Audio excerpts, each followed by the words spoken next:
नमस्कार YouTube के निवेशकों, आप सभी का मेरे YouTube चैनल निवेशक एकेडमी में स्वागत है।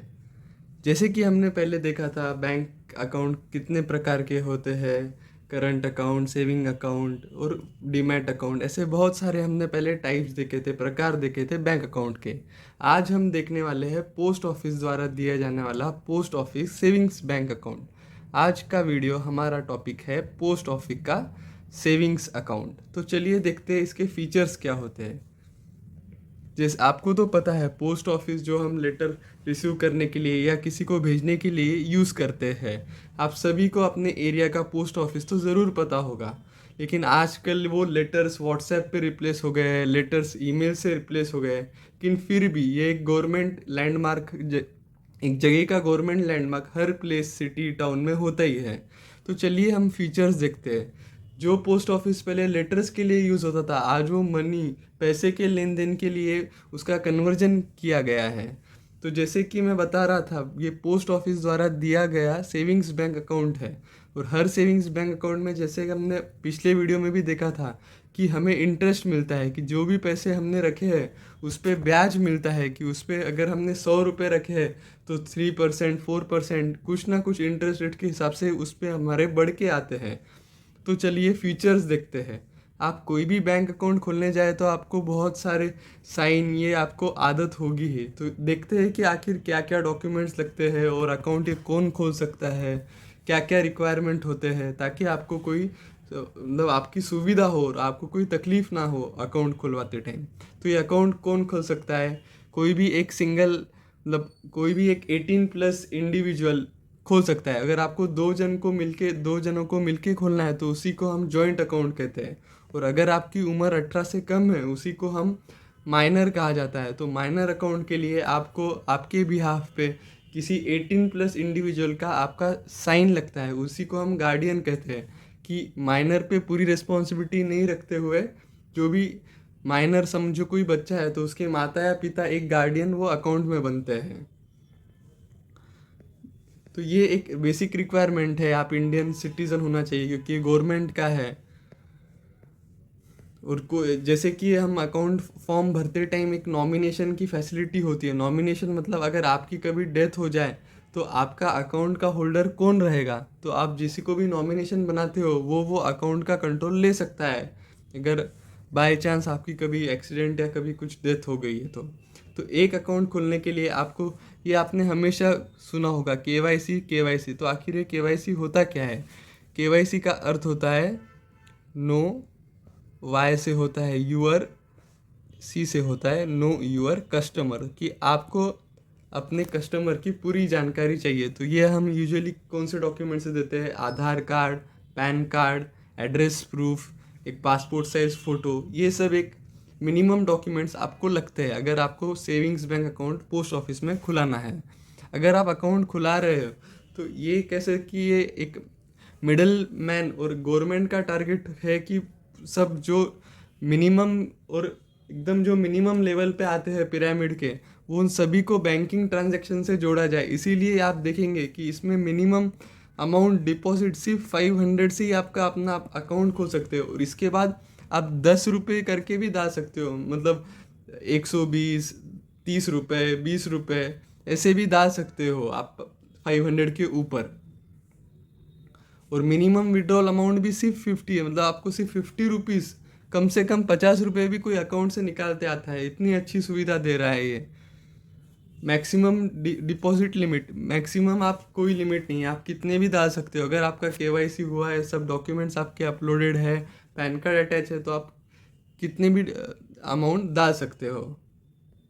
लेकिन विड्रॉल के लिए लिमिट है कि आपका मिनिमम बैलेंस 500 चाहिए। 500 के अगर नीचे गया तो आपको चार्ज लगता है, वो भी ईयर के एंड पे, और वो भी है सिर्फ 50 रुपीज़। अगर आप ये दूसरे बैंक से कंपेयर करोगे तो ये काफ़ी कम है जो अकाउंट मेंटेनेंस बैलेंस है। और 500 रुपीज़ ही है इसका सिर्फ अकाउंट मेंटेनेंस बैलेंस, जिसको हम यूजुअली AM भी कहते हैं। तो इंटरेस्ट रेट आखिर कितना देता है पोस्ट ऑफिस का सेविंग अकाउंट? मेन तो पोस्ट ऑफिस का सेविंग अकाउंट है, गवर्नमेंट ऑफ इंडिया के अंदर आता है। तो ये most safest, one of the safest में आता है क्योंकि इसका ओनर गवर्नमेंट ऑफ इंडिया है। तो हम इंटरेस्ट रेट देख रहे हैं, जो स्टेट बैंक ऑफ इंडिया, ये भी गवर्नमेंट का ही बैंक है, इसका है 2.7%। बैंक ऑफ इंडिया BOI, इसका है 2.9%। HDFC बैंक जो कि फेमस प्राइवेट बैंक है, उसका है 3%। फिर है ICICI बैंक, इसका है 3% इंटरेस्ट रेट, जो कि हमें क्वार्टरली मिलता है। एक्सिस बैंक का है 3.5%। कोटक महिंद्रा बैंक का है 3.5%। और जब हम कंपेयर करते हैं अपने पोस्ट ऑफिस के सेविंग बैंक अकाउंट पे, तो इस पे हमें मिलता है 4% इंटरेस्ट रेट, जो कि आप देख सकते हो कि अभी जो भी मार्केट में चल रहे हैं अकाउंट, इन सब में सबसे ज़्यादा इंटरेस्ट रेट 4% है। ये आप किसी को पता नहीं है ज़्यादा लोगों को। और ये गवर्नमेंट ऑफ इंडिया का सेफेस्ट और हाईएस्ट दोनों इसमें होता है। ये सबसे सेफ भी है और इंटरेस्ट रेट भी सबसे हाई है। जो आप बोलते हैं सोने पे सुहागा, यही वो कॉम्बिनेशन है। तो अब जो अपन देख रहे थे, इंटरेस्ट रेट यूजुअली क्वार्टरली मिलता है अपने को।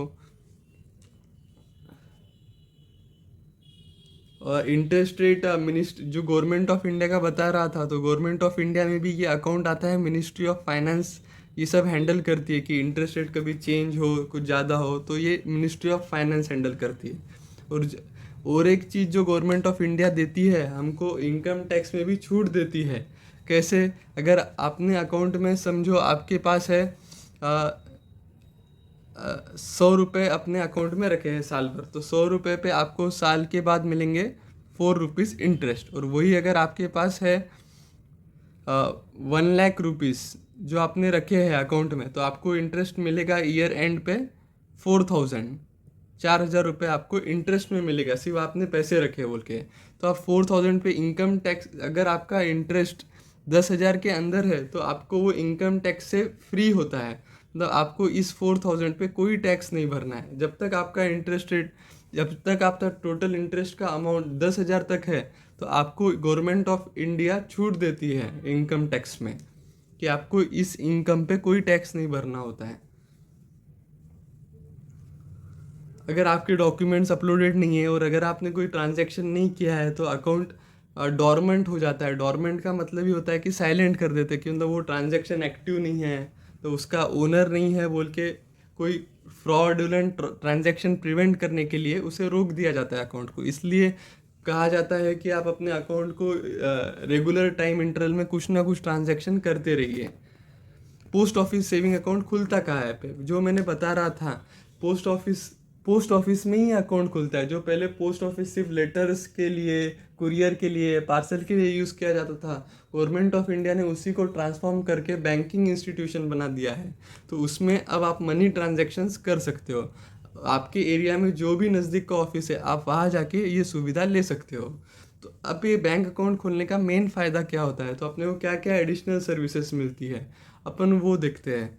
अपने को एक मिलता है चेक बुक। अगर आपको किसी को पैसे देना है, तो आप जस्ट एक पेपर, चेक बुक मीन्स एक जस्ट ये चेक, आपको पता होगा मतलब ये पेपर है, लेकिन इस पेपर की ही वैल्यू हो जाती है मनी। अगर आपको किसी को पैसे देना है, तो आप उसका नाम लिख दीजिए, इधर XYZ, इधर डाल दीजिए आपको अमाउंट कितना देना है, इधर आपका साइन मार दीजिए, बस। अगर आप ये दे दिए, तो वो आदमी अपने अकाउंट में डाल के इससे पैसे ले सकता है। आपको फिजिकल पैसे देने की ज़रूरत नहीं, सिर्फ एक पेपर का स्लिप आप दे दीजिए और आपके पैसे आपसे उस आदमी तक पहुंच जाएंगे। दूसरी सुविधा क्या है, ATM कार्ड, जो आप देखते हैं हर तरफ, डेबिट कार्ड, क्रेडिट कार्ड। आप सिर्फ एक कार्ड के इससे अमाउंट एक आदमी से दूसरे आदमी को भेज सकते हो, या किसी होटल में, शॉपिंग कॉम्प्लेक्स में, आप किधर भी हो यूज़ कर सकते हो। इमरजेंसी में आप ATM से पैसे निकाल सकते हो उससे।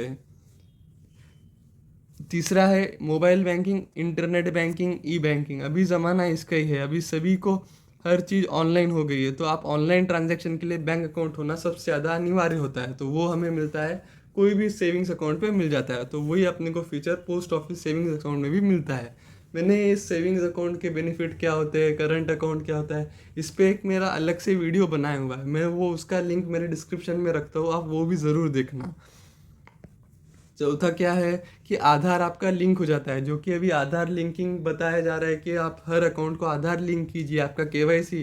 अगर आपको इस अकाउंट खोल के आपका आधार लिंक हो जाएगा एक बार। एक बहुत सारे दूसरे भी स्कीम चलाती है गवर्नमेंट, जैसे अटल पेंशन योजना है, फिर इंश्योरेंस स्कीम है, हेल्थ स्कीम्स है। तो आपको ये सब बेनिफिट तभी मिल पाएंगे जब आपके पास कोई अकाउंट होगा। तो ये सब सेविंग्स अकाउंट, पोस्ट ऑफिस के सेविंग्स अकाउंट्स का ये बेनिफिट है। आप घर बैठे कोई भी ट्रांजैक्शन सिर्फ अपने डेबिट कार्ड से कर सकते हो। ये होते हैं इसके फ़ायदे। जब भी आप अभी अपन देख रहे थे कि अभी का एग्जिस्टिंग इंटरेस्ट रेट कितना है, तो ये गवर्नमेंट मैंने उनके वेबसाइट से ही लिया है, जो कि इनका कंपाउंडिंग फ्रीक्वेंसी एनुअल इनका इंटरेस्ट रेट है। तो एनुअली आपको इंटरेस्ट मिलता है और इंटरेस्ट इनका है 4%। इसका एक पॉइंट नोट करने वैसा है कि इसका एनुअली है इंटरेस्ट फ्रीक्वेंसी कंपाउंडिंग की। और दूसरा है कि इंटरेस्ट रेट जो कि अभी हाईएस्ट है सेविंग्स अकाउंट पे। आप किसी से भी कंपेयर कर लो, SBI, HDFC, जो मैंने एग्जैक्ट आपको फिगर भी बताया, तो ये हाईएस्ट है। और अभी इसका अवेयरनेस भी नहीं है किसी को कि 4% इंटरेस्ट रेट आपको सेफेस्ट गवर्नमेंट बैक्ड अकाउंट में मिलते हैं। ये बाकी और भी जो स्कीम्स है पोस्ट ऑफिस के, जो अगर आप चाहते हो तो मैं इसके वीडियो बना के अपलोड करूँगा। आप मुझे कमेंट करके बताना कि आपको और क्या क्या चाहिए पोस्ट ऑफिस के बारे में सुविधाएं। तो अब चलो करते हैं कि अपने निवेशक एकेडमी का क्या एनालिसिस बनता है। तो अपना एनालिसिस ना फॉर है ना अगेंस्ट है, तो अपन एकदम देखते हैं कि फॉर और प्रो और कॉन्स क्या है इसके। मेन तो ये गवर्नमेंट ऑफ इंडिया बैक्ड है तो सेफेस्ट हो जाता है। 4% अपने को इंटरेस्ट मिलता है। और इसका मेन मतलब ये इसका रीच बहुत ज़्यादा है, स्प्रेड बहुत ज़्यादा है। मतलब आप किसी भी कोने में चले जाइए हिंदुस्तान में, आपका इसका ज़रूर मिलेगा पोस्ट ऑफिस। तो आपको मनी ट्रांजैक्शन ऐसा नहीं होगा कि मैं कोई नए शहर गया हो, वहाँ पे तालुका गया हो या छोटे गाँव गया हो और वहाँ पे HDFC बैंक ही ना हो, तो आप कोई ट्रांजैक्शन ही नहीं कर पाओगे। लेकिन पोस्ट ऑफिस तो हर जगह है। मैं आपको दिखा देता हूँ वो कहाँ तक है। ये जो देखिए, मैं आपको फ़ोटो बताता हूँ, जो वर्ल्ड्स हाईएस्ट पोस्ट ऑफिस है, जो कि इंडिया में, मतलब देखिए तो इनका रीच कितना ज़्यादा है। हाइट 4440 मीटर्स पे तक पोस्ट ऑफिस का है। इसका मतलब ये हर भारत के कोने में अवेलेबिलिटी है पोस्ट ऑफिस की। तो इसी वजह से एक जो आ जाता है कि इनकी रीच बहुत अच्छी है। लेकिन वही अगर हम कॉन्स देखें, जो कॉन्स हर गवर्नमेंट कंपनी में आता है, वो है कि इनकी सर्विस बहुत पुअर है, क्योंकि ये गवर्नमेंट सेक्टर यूजुअली अपडेट नहीं होते हैं टेक्नोलॉजी के वजह से। तो इनका सर्वर का प्रॉब्लम हो, साइट का प्रॉब्लम हो, सर्विस का प्रॉब्लम हो, ये यूजुअली थोड़ा एक प्राइवेट कंपनी से कंपेयर किया जाए तो ये एक बैक एंड पे ही मतलब पॉइंट नोट करने वैसा है कि आपको ये डिस्टर्ब कर सकता है लॉन्ग टर्म रिलेशनशिप में। सर्विस पुअर ही होती है। जैसे आप SBI से आपका होगा ही एक्सपीरियंस, तो वही एक्सपीरियंस आपको इधर भी मिल सकता है, क्योंकि ये विद टाइम अपडेट नहीं होता है। मेरे गवर्नमेंट ऑफ इंडिया से रिक्वेस्ट है कि हर गवर्नमेंट कंपनी को आप अपडेट कीजिए, best software, best company, best employ training. तो यही एक सबसे बड़ा इनका कौन आता है कि वो सर्विस है। लेकिन अगर आपका सर्विस इतना नहीं है, अब कोई भी चीज़ आप देखते हो कॉइन के दो है, लेकिन आपको कौन सी साइड वेट ज़्यादा कर रही है, वो हिसाब से आप डिसीजन लीजिए कि आपको ये गवर्नमेंट बैक पोस्ट ऑफिस का सेविंग्स अकाउंट में अकाउंट खोलना चाहिए या नहीं। मुझे उम्मीद है आपको मेरा ये एनालिसिस बहुत पसंद आया होगा। मेरे यूट्यूब चैनल निवेशक एकेडमी को लाइक कीजिए, शेयर कीजिए, कमेंट कीजिए और मुझे आपका फीडबैक दीजिए कि हम और कैसे इम्प्रूव कर सके और आप और हम कैसे ग्रो हो सके। बहुत बहुत धन्यवाद।